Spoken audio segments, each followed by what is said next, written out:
Hey mamas, I am so excited to be back on the podcast. I took a little summer hiatus because summer was just a crazy time of different summer camp schedules, kids being home, vacations. It was just difficult to manage all of that, plus the pod. But I am back. We had a really fantastic summer. I usually take the time to enroll the kids in different camps and get them exposed to different activities, see what they might be interested in, what we might want to enroll on a regular basis during the school year. And so we did ice skating, we did rock climbing, we did a Ninja Warrior camp, we did art camp, we did dance camp, and guess what? My daughter loved ice skating, so we're going to do that on a regular basis. So that'll be fun. But you know what? As the kids get older, that means more extracurricular activities, which means more money. So I am thrilled to welcome the Ideal Balance team today on the show. Never talked about finances on the show, so this will be a first and a long time coming because finances, it can be such a big stress point in our lives, right? So Shana and Vanessa are going to give us their best tips on how to tackle our money, how to steward our finances well. They're also going to talk about how do we think about money from a biblical perspective. What do we need to keep in mind so that we're using our money as a way to honor the Lord and all the callings that He's asked us to step into? They also share some really, really healthy ways to talk about money and finances with our kids so that they're not growing up with a scarcity mindset or a mindset that feels like they are being controlled by money. And lastly, they'll give some really freeing advice when it comes to personal spending for ourselves. Keyword here, get the bag. So stay tuned for that. You are going to love this episode. So without further ado, it is my pleasure to welcome Shana and Vanessa of Ideal Balance.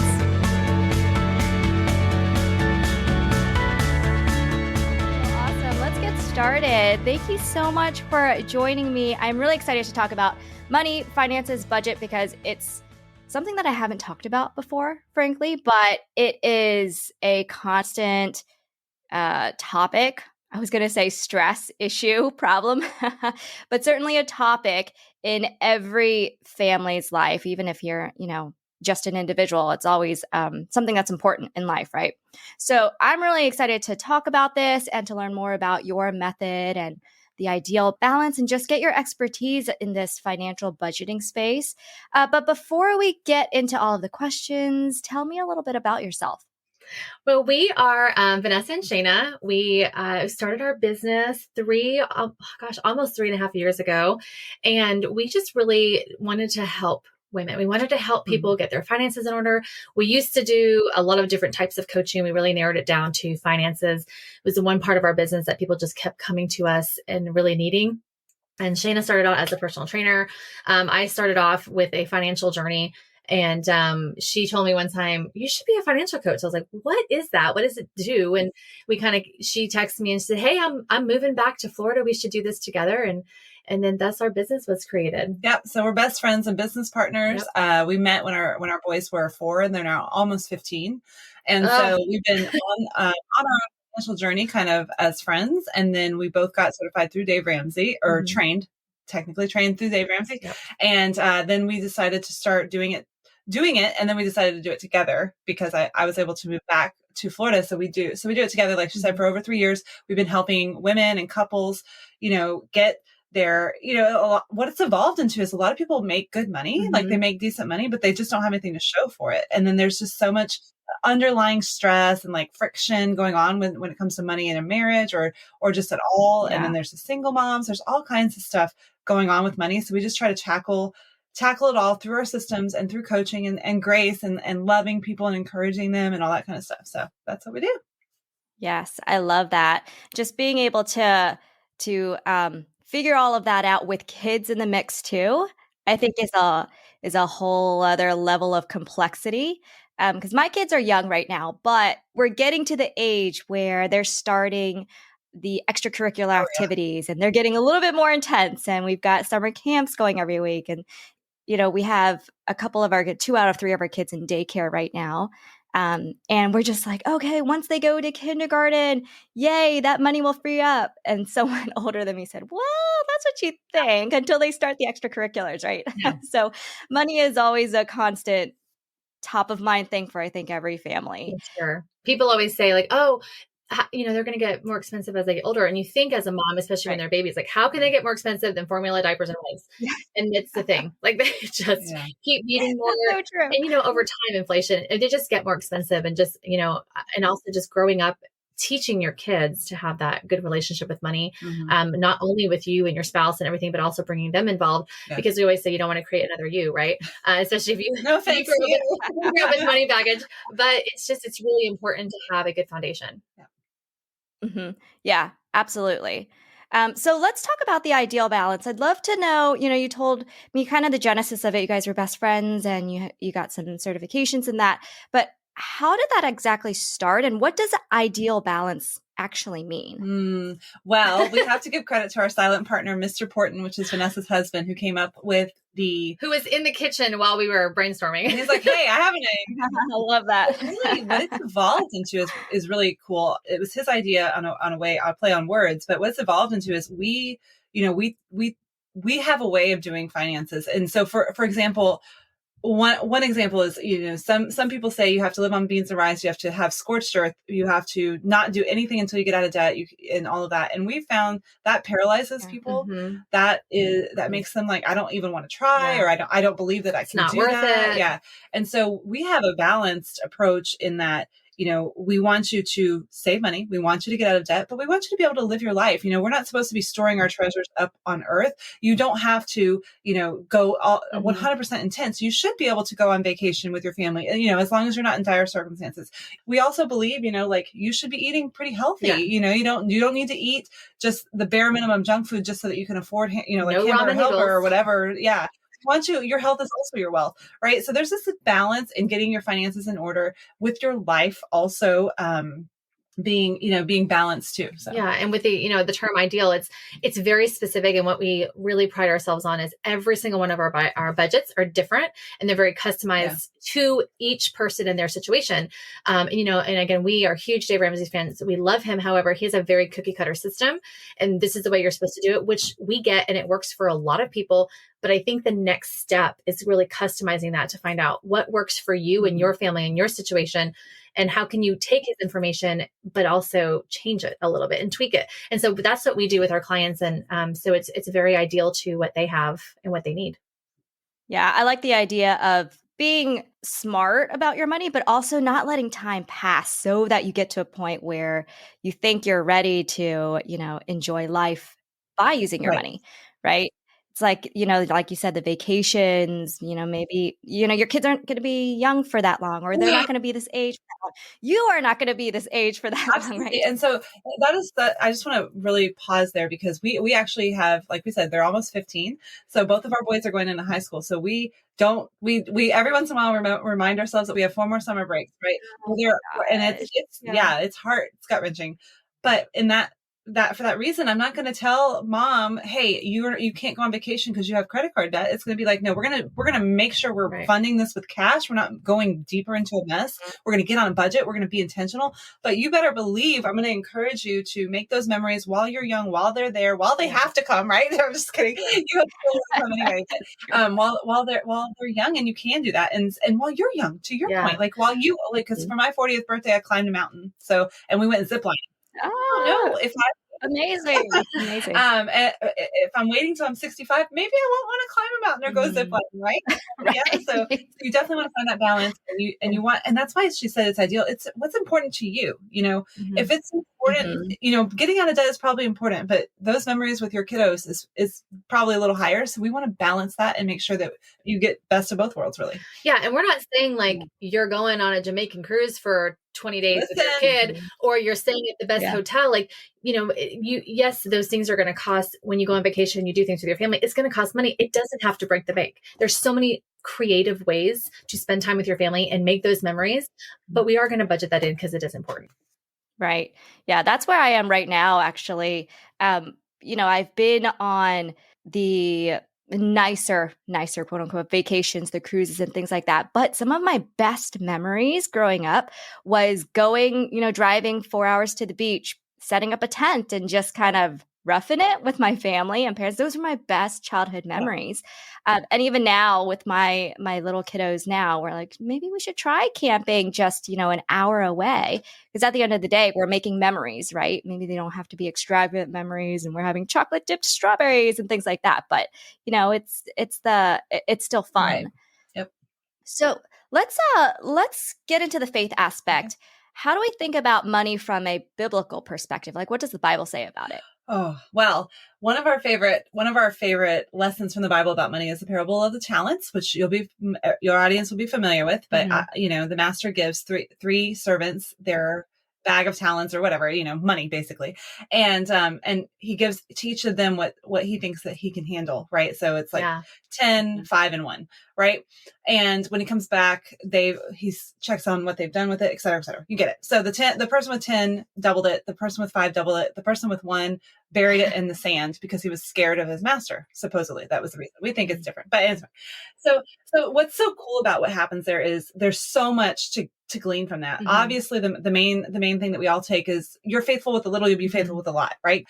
God or the master, whoever is going to give you what you can handle and what you prove to be a good steward of, they're going to continue to go along that path. But one of my favorite lines in that is when the master said, let's go celebrate. You did a great job. Well done, good and faithful servant. Let's go celebrate. And so we love to think like God wants you to be a good steward and God is going to celebrate with you and continue to bless you when you are a good steward. So that's one of our favorite Bible verses when it comes to how God sees money, I think it's really interesting too, how he at the very beginning specifically gave them what he thought they could handle, knowing maybe their personality or their past situation or what they had going on or just who they were as humans. Right. So whatever he gave them played out to exactly what he thought was probably going to happen. It was the first one didn't do well. He buried it. He was scared, whatever. The second one did better. And the third one did the best. So I just thought that was really interesting. He already kind of knew. Yeah.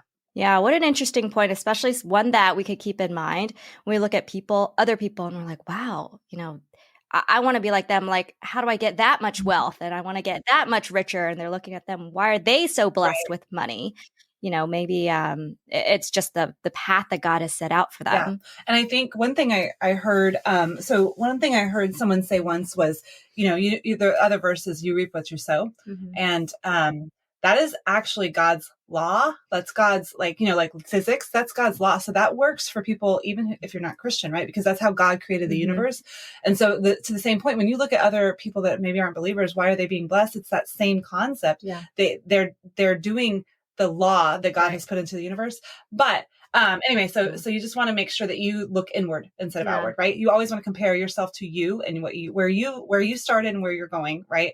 But the other one, like one of probably the main biblical focus that we have as a company is that no one can serve two masters. And Jesus is talking to the disciples about the love of like serving money or serving God, right? And so a lot of times people think, well, if I'm not being greedy or I don't care about money, I don't care about material things, then they're not serving two masters. What we see is people who are worried, anxious, stressed. Their decisions are based on finances. So they may not be greedy. Sure. Your love of money isn't there. Sure. But your daily life is being controlled. You're being mastered by your money, right? Because all of your decisions are and your mood and the way you treat your spouse, all of that can be affected by money. So what we are trying to do is take that away. Yeah. You're still serving that other master. If you think about it, like money is definitely, if it's controlling your decisions, and instead of saying, you know what, I can't afford that 1-day camping trip with a tent. Cause let's be honest, that's probably like $40. And how much did you go out to dinner with your family last week? Cause that's probably over 100. So it's like, you really just have to decide, where's the opportunity cost? What am I focusing on? Okay. And what is important to me? Is it that $40 going camping with the family, spending time with them and knowing that this is making memories for a lifetime? Or is it just that $100 restaurant bill, but then you do that and you don't feel good about it because it's because you were lazy. Sorry, moms, but you didn't want to cook dinner, right? But you did it and then you feel bad about it. And then it's like, well, I can't do this $40 thing. Yeah. Well, and then so it's just constantly controlling your emotions, and that's not correct. That is being mastered by, or serving that master, even though you don't intend to.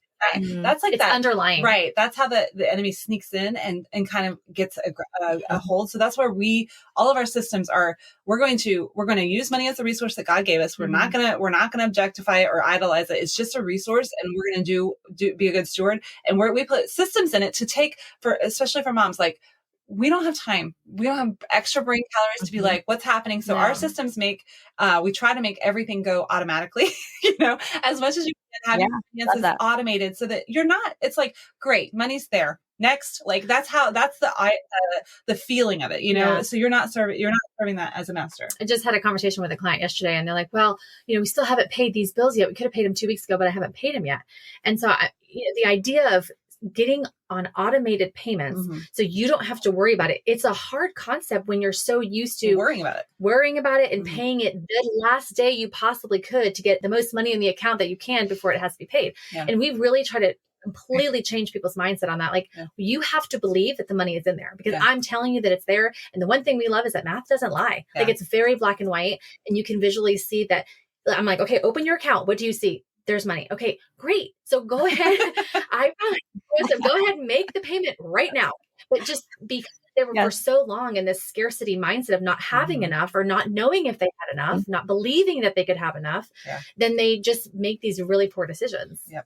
You're speaking to me right now, because all of my credit card payments, I do them manually. I have something in my calendar that says, pay off your Kohl's credit card. And every time I do, they say, would you like to automate this? And I'm like, no, I don't want to. I don't know why. I've never not had enough money to pay off my bill. My gosh. Yeah, I feel convicted right now. Okay. So we're just going to give you a little snippet, So we hopefully explain like the biblical mindset. We are here to not have you weighed down, distracted by debt for one thing. And then we're also here to not have you anxious or spending any extra time or brain calories on your money, on your budget. We don't have any extra brain calories. There's none of that. So what we do, one of the first systems that we put in place, and you guys can take this and run with it, is we separate your bills from your spending. And this is big, and it's weird, and it's crazy, but it's mind-blowing and life-changing and game-changing, right? And so what you do is you have a bills account that funds all of your bills. And so this is very top what is it? Top level. So you have all of your income come into the bills account. And then we have whatever you're spending money goes into your spending account from there. But everything else stays in the bills, and the bills are paid automatically. Yeah. And it's amazing. And then, so the problem is, you may not be doing this, Hannah, but other people are like, they're trying to see, they're in the grocery line trying to see if they have enough money to buy groceries. And so they're scrolling through 1,000 transactions to be like, did that credit card payment, did the mortgage go through? What's still processing? Right. What hasn't come out yet? All of that. So what we do is we take the bills, and like I was just telling clients yesterday, I said, there's only going to be 19 transactions in this every month. Those are the only bills you have. You will only see 19 transactions. You'll know exactly where you stand every single day, every time you check. Over here, and you're spending the same. We have a groceries account, right? You can see at a moment's glance that you have $500 left to go grocery shopping. And believe me, as a mama, that is a good feeling to know you got money in the bank to go get food for your babies, right? And so it's all automated. So your bills are over here paying. You can log in and pay them, but you don't have to. They can just be over there doing what they need to do. And then your spending is over here, and you always know, and you're never worried, and it's always upfront and clear. Yeah. And it's just a game changer. Yeah. Like when you can separate your automatic payments or your commitment payments, right? Like your bills and your debt payments and things like that, and your loans, from your everyday spending where you swipe or use cash to purchase something. Then you can really see, how much am I spending? What do I actually need? Right. So until you separate that, what you spend on gas, groceries, out to eat, here or there, it's really murky. Right. So we like to tell people, sure, your paycheck comes in, but that's not actually your paycheck. You pay yourself into this spending account. That's your actual paycheck on that's your budget for spending each week or each month or biweekly, however you decide to do it. Yeah. Got it. So bills are what you consider the monthly reoccurring charges. Yes. Yeah. Okay. And they're usually invoiced, and they're usually about the same amount, right? And you expect them. Versus, while you may spend around about the same money on gas or groceries, that's all your choice, and that's over there, and that's different, and it comes out whenever you have time to go to the store to go get gas or groceries. So that's over there. That's personal spending. And just separating those, that's like the first thing. Like she said, then you can see, you can see what you're spending. You can see how much you have left to spend. There's no guessing. There's no can I or should I. And also another bonus is you'll set up your bills to always have enough money to pay the bills, that then there's no NSF fees or late fees or any of that. So you save money that way too. And like we said, we had a client was kind of similar. She, every Saturday morning, she would go in and pay all her bills. Like that was her fun Saturday morning with her coffee. And I'm like, and as Vanessa's client, she's like, no, you're going to go for a walk. You're going to hang out with your husband. There's so many better things you can be doing on a Saturday morning than paying bills, making sure all your bills went through. She was stressed. Like every Saturday morning, she was just stressed, trying to figure out where everything's going, how it's going, how would it get paid. Yeah. And then when we got her debt free and she had her emergency fund in the bank, I remember like one of our last sessions, she's like, what do I do on my Saturdays now? And I'm like, do something else. Anything you want. Yeah, anything you want. Anything but. Yeah. Wow. So is this something that you put on paper, or like, do you put it in a spreadsheet? Like what's the practical, where are you putting all these numbers? And in both. Right. Yeah. But here's the thing. Don't make it scarier than you think it has to be. Like a lot of people think of a budget and it has to be like all of this stuff and it has to be super calculated. We get it. Start where you are though first. Yeah. Right. So if the only thing you do is separate your bills and your spending, and you say, okay, I'm going to spend I spend $200 a week on groceries and maybe $50 in gas a week, right? And so you transfer $250 from your bills account into that separate gas and groceries account each week, maybe add a little extra for spending money, whatever.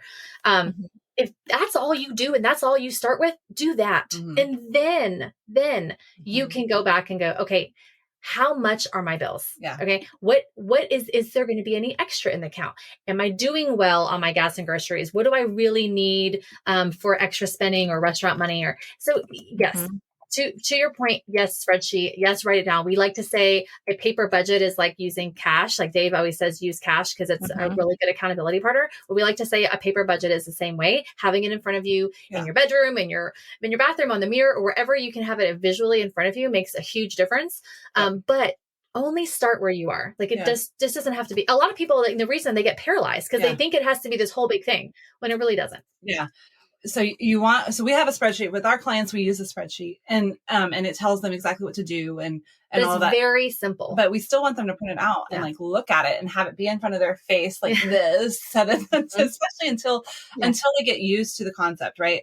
And so the bills account, the reason this is so important is there's also a moment where you have to figure out what else is coming out of that account that's not a bill, that's not correct. Yeah. So for example, I had a first session with somebody yesterday and their homework before they came was to print out 3 months. And this is something your mamas can do too. Right. This is mind blowing, but it's going to be okay. They printed out 3 months of bank statements and they got a different color highlighter for each kind of category that they kind of spend in. Right. And so one was bills, and then one was restaurants, and then one was, other spending, we'll call it that, and and gas. And so then they could look through and see what they were spending and see what else is coming out that's not supposed to. That's the trick. How much is coming out randomly from PayPal? How much is randomly? What am I buying and what do I actually want to be spending money on? And all of these things can be coming out, and that's where that stress comes. Is you didn't plan to spend $20 on Amazon and to plan to do $20 on Venmo and to plan for this. So then it all is stealing from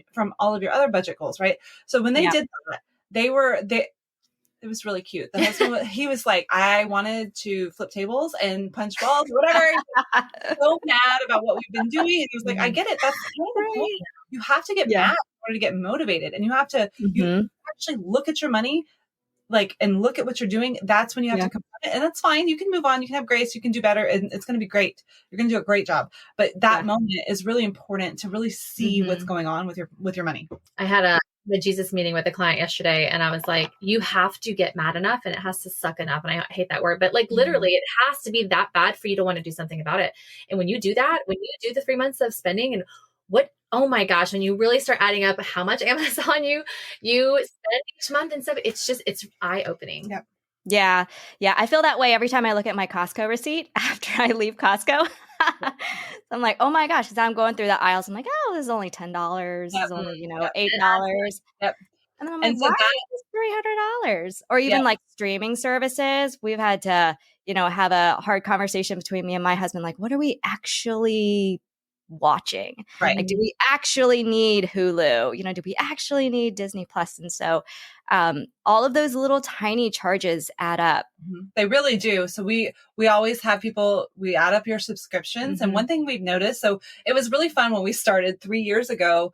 It was, everybody was cutting cable and it was like, okay, we're saving money. We're saving money. Yeah. It's exciting. And now when you look at and you how get like streaming services people are paying for it, it basically equals a cable or bill. More. They weren't dumb. They're going to get their money one way or another, right? And so you definitely want to be careful about that. And until you see it all together, like even we have clients where, the husband's paying this streaming and this, and then the wife's paying this one over here. And then when they actually look at, oh, well, this is what we're spending on all of this stuff that we probably don't actually use, or there could be a better way to combine it or whatever. So that's one thing you definitely want to look at. And then when it comes to Costco, this is why Shana doesn't shop at Costco. Because I remember being really excited. I finally moved somewhere where you could go to Costco. And I was like, oh, not how my budget works. Like I only want to money every week, and I can't get all of these things. I have to pay.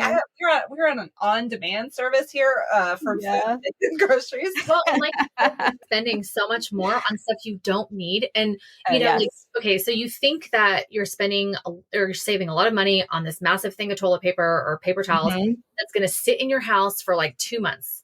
That stresses me out to know that I have to make space for all that. I don't want the extra clutter. Like for me, it's visual, and like the clutter, I don't think it's worth that much. Right. Yeah. In my eyes. Yeah. But that's, but to the other point, we also teach, you have a monthly budget for groceries because based on what your family consumes and needs in a month. And so that Costco doesn't get that. Costco and all of them are designed to be like, don't you also want this? So you have to plan it out. And it is a little tedious in the beginning, but you'll get there. And if you really just think about what your family uses week to week, that will really help. But the other thing that you said is, it's just $10 more. Well, if you only have so much dollars, that's why cash is good. And also having a grocery account where you know exactly how much you have for groceries, you don't have dollars, right? When you're using a credit card or you're just using a one big lump sum of money that you think that you have, you're like throwing stuff in the cart. But if you're like, okay, is it going to be potatoes or is it going to be rice? Because we get one this week because that's how much money's in the account. Well, we like to tell clients, like when you go to the grocery store, if you bring $20 in cash, guess how much you're spending? No more than $20. If you have an account where it's an endless amount of money that you think, and you're like, oh, I'm only going to spend 20, but then you pick up this and you pick up that and $30. It's like, oh, it's no big deal. It's only 10. Yeah, but you do that, 3-4 times a month. And that's a lot of money that adds up that you're stealing. Basically, we like to say you're robbing from your future self. Right. Yeah. Really interesting points here. I want to go back to the faith aspect. So stewarding our finances well. To, I think a lot of people, me included, immediately we think, oh, tithing. Oh, yeah. Is that where your heads go, or what do you mean by stewarding your finances well? And when it comes to tithing, is that considered an automated bill, or what's your perspective on that? Well, we have lots of perspectives. So let me tell you how we do it, and then we'll tell you what we do personally and what we coach to, right? When we are in the budget, we are screen sharing, and the first thing that is on our budget after income is tithe. And we say, are you currently tithing or giving to charity? That's the first line item. Whatever they say, we put it in there and we move on. No judgment, right? What we know is you attract who you are. So everyone that we work with wants to be able to tithe. They think they can't, or they want to, right? That desire is there, is rooted. And even if it's not tithing, it's at least being generous or giving to some charity or whatever that they think is their God is calling them to support. Great. So that our goal is to get you there, right? Yeah. So yes, tithing is good. Being generous is the number one goal, because we know, you're more blessed as a giver, and we know everybody wants to be that way. However, stewarding your finances, that is just one part. Right. That's 10%. You need to be a steward, a good steward. What you want to do is know that God gave you this to manage, and you managed it well. And it's 100% of what your finances are. That's being a good steward. Yeah. We think that when you talk about stewarding your finances, it's the whole big picture. It is, are you speaking well about money and around your kids? Do your kids have a good relationship with money? And that stems from you. How do you talk about money to your family? How do you and your husband have discussions about money?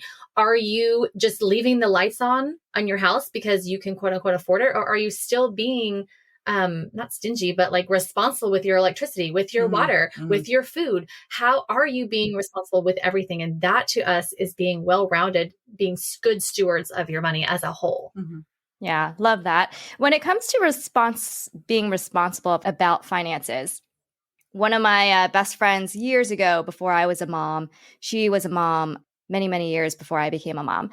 One day I remember this. To this day, she said, it's hard having kids and managing your finances because, I'm at the store and I'm like, ooh, I really want this bag. And, I think I deserve this bag, but I could spend this money on diapers instead. So it's a lot of like, like mom's guilt, and mom shouldn't self-indulge when it comes to finances because there's so many other things that she could use her money on for her kids, for her family, besides the things she wants. No. Okay. Okay, before she starts, hold on. I just told a client yesterday because she was arguing with her kids, and I said, remind your children that we allow them to be there. Yeah. And no is a complete sentence. You're welcome. We helped. So I'm really so glad that you asked that. There's two other, there's a many, but there's two line items in your budget. One is personal spending, one is kids. Okay. So you have that's the point. You need to be working with your 100% to see what makes sense. So first of all, your kids are never not going to get what they need. That's never going to happen. And they're always going to get more. And they're always going to want.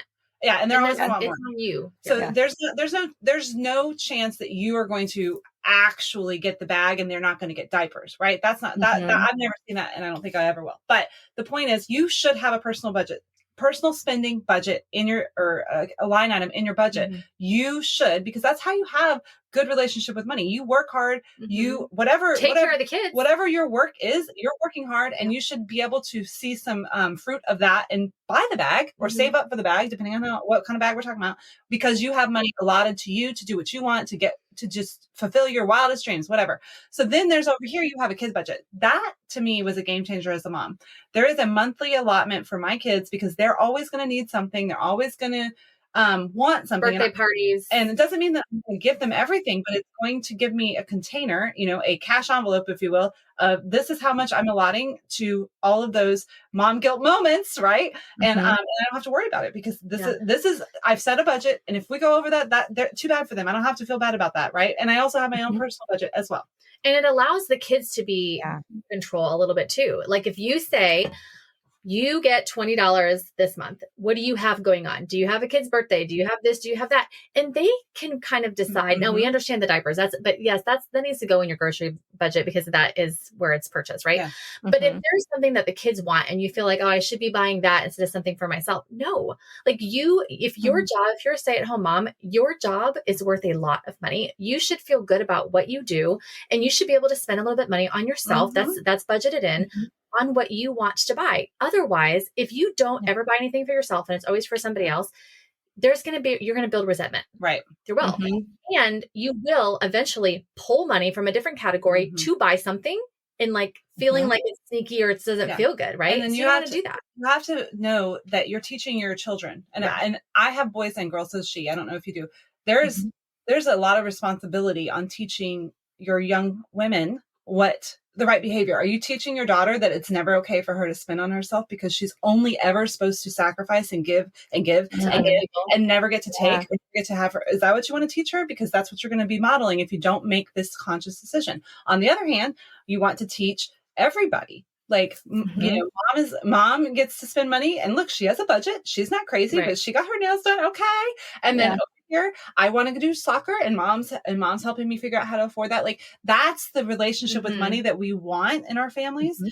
We don't want this, like she said, I can't have, I'm not allowed to. Like, no, you're a grown woman, girl, go get that bag. Okay. And really quick, a couple things. When you go to speak to kids about money, you don't ever want to say, we can't afford it. We're broke. We don't have any money. Those negative, that negative vocabulary around kids like that, they're going to grow up with that scarcity mindset and feeling like there's never enough. Instead, you want to have conversations like we are deciding, we're making the decision to do this instead of that right now. That's the choice that we have made as a family. And that's all you have to say. You never even have to bring the word money into it. Or the other option, or you can couple it with, this is the budget that we have. Let's decide as a family how we're going to spend it. And so, you know what I mean? There's never any negative or anything icky about that. Mhm.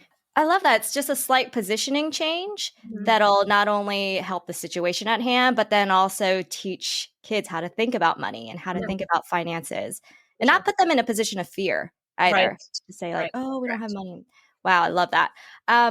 I want to talk about how we get over the mindset hump obstacle to go from that place where we're like, oh, I don't think that I should spend the money on the bag. I don't think I should spend the money on me because, I have all of these other things that the kids want or need or, the family wants or needs.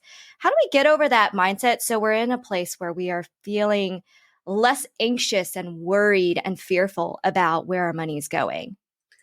I think the first step, and Shana would agree, is you have to assess where you are. Mhm. So printing those 3 months of bank statements and figuring out exactly where your family stands and then writing it out. So I know we talked about start where you are, if maybe you don't want to do a big budget, but if you do have that weight, that anxiety, we like to call them wrecking balls in your brain. If you are just unsure about your financial situation in, as a whole, you Mhm. have to put it on paper because writing it out makes everything so much better. And it's usually not as bad as you think once you can put it down and you write your income at the top, write all of your expenses, and then your spending at the bottom, which is, things that you physically pay for, and you can see where your money is at.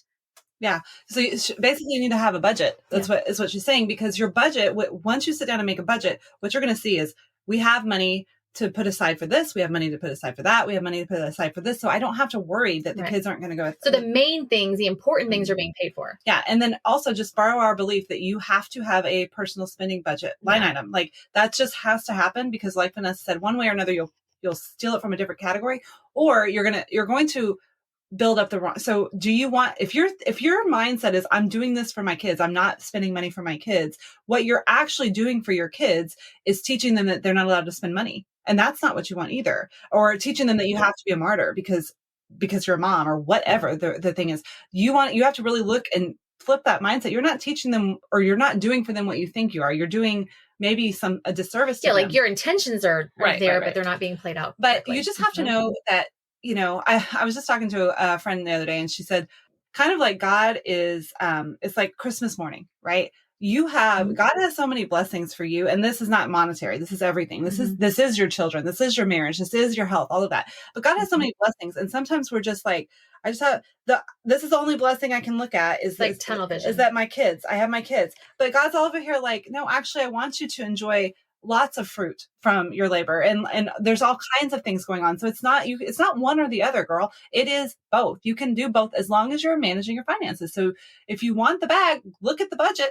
Yeah. Look at the budget, figure out, okay, we're doing really good here, here, and here. Let me tweak this. And then for sure that you can feel good about whatever you want to purchase for yourself. But here's the other thing. Kids don't run your life. They don't run your finances. They should be a small percentage of your finances, right? And and that's part of the budget too, is setting those ground rules. Like, this is what we are affording. This is what we are putting toward the kids, period. End of story. Right. Not just as much as they want, not just as much as comes up. Like my kids, they're allowed to do one thing at a time, basically, or maybe you tell your kids you can do one instrument and one sport and that's it. If you want to do something else, you have to give something away. Right. But that's depending on your budget, and you won't know until you look at your budget. You have to set the ground rules from the beginning, not as they come asking, because that's never a good time to make a decision. Yeah. And just, you have to see it. So that anxiety, that unknown, that, just that feeling of like what's actually going on comes from not knowing. Yeah. And so by making a budget, by putting everything down on paper, then you can know I can buy the bag and do A, B, C, and D. Yeah. But you may not have known that if you didn't write everything down. Yeah. And then also, like, I will want to say that Amazon account, any like Sizzle, PayPal, whatever, you have to remove whatever is attached to that account that usually pays for that stuff. You have to remove your bills account from that, because that is spending. That's not a bill unless it's a reoccurring diaper subscription or whatever. But like all of that needs to go, because it's so easy. Because normally those different companies are attached to your account and you just buy. You have to remove that, because also the anxiety and the frustration comes from, I don't know if I can, but I'm gonna hit buy now, and if it goes through, great. But if you remove that and then you let your bills take care of itself over here and do all the spending over there, then you can just check the account to make sure my spending money is still there. I can buy the item and it's within budget. And I feel good knowing all the bills are doing its job. Yes. Yes. Love that. Yeah. Amazon's a scary, amazing, awful, I mean, there's so many horrific place. Yeah. Yeah. The fact that you could, get something in 4 hours is incredible. Mind blowing. Yep. Yeah. But do you really need it? Most of the time, not. Awesome. Well, this has been such a freeing conversation, I think. Before we close out, is there anything else that you want moms to know when it comes to just managing finances and getting out of that really stressful stronghold that it has on us? I mean, I would say write it out, talk about it, have conversations with your spouse about it. Remind yourself of remind yourself of how you want to talk to your kids about money. And just like Shana said, know that God has so many more blessings for you. In not just your kids or not just your job or not just your spouse or not it's everything as a whole. And he wants you to experience that and being a good steward of your finances. Unfortunately, we know that money makes the world go round. We don't want you to be controlled by money, but we know you need money to make things happen. But use it as a tool, as a resource to better you and your family and your future. Yeah. You're going to feel way better, much better. And you're going to, so one thing that we tell our clients is, sometimes, and it's as a family, it's not always, one person or the other, but you the first couple decades may be spent trying to make good money, right? And that's like okay. just trying to get a promotion or get better or whatever, or support your husband or whatever it may be. And you guys get to that point, and now it's time to keep some of that, right? You want to keep that good money because you did work hard to get to that point, and that's great. But now the next level of adulting, and it is adulting, is to get it all on paper, make a plan, set some goals, and then just do it. Just do the thing that you've put into place. We like to say that millionaires just didn't happen. Like people who became millionaires didn't happen on accident. It happened on purpose. It's very strategic. And it's actually not that hard. You just have to put it on paper and make a plan, like Shana said. And I think they said like the top 3 millionaires are like accountants and teachers. And I forget the other one, engineers, right? So it's like, you think of that, like people always say teachers don't make a lot of money. And I mean, I was a teacher for 5 years. It's not a whole lot of money, but if you manage it well, it can be, and it can bless you in the future. Beautiful. Awesome advice. Shana, Vanessa from Ideal Balance, thank you so much for sharing all your wisdom today. Where can moms go to learn more and connect with you guys? Oh, just our website is the best spot, myidealbalance.com. And right now we're running a promotion, and we have a workshop coming up with the budget. So we call it a power hour because we're like, moms, how much time do you have to set up your budget? Okay, 1 hour. So it's going to be 1 hour. We're going to give you the spreadsheet that we were talking about that implements all this, and a workshop with us. So that's myidealbalance.com/workshop. And so that would be a fun way to connect with people. Awesome. Well, thank you so much. I really appreciate your time and all your wisdom today. Thank you. Thank you for having us. All right, Mama, I hope you enjoyed that episode, and it gives you some really practical ways to go and tackle your finances and give yourself a little freedom and grace to go get the bag, or whatever the bag may mean to you. As we close out, remember to follow the show wherever you are listening. And if you are really enjoying Mom's Grab Coffee, I would love it if you would take just a quick second to submit a 5-star review on Apple Podcasts or Spotify. That would mean so much to me, and I truly appreciate it. All right, Mama, I'm so happy to be back with you. Have a wonderful, beautiful, blessed week, and I'll catch you again next week for a cup of coffee with a side of faith, wisdom, and hope.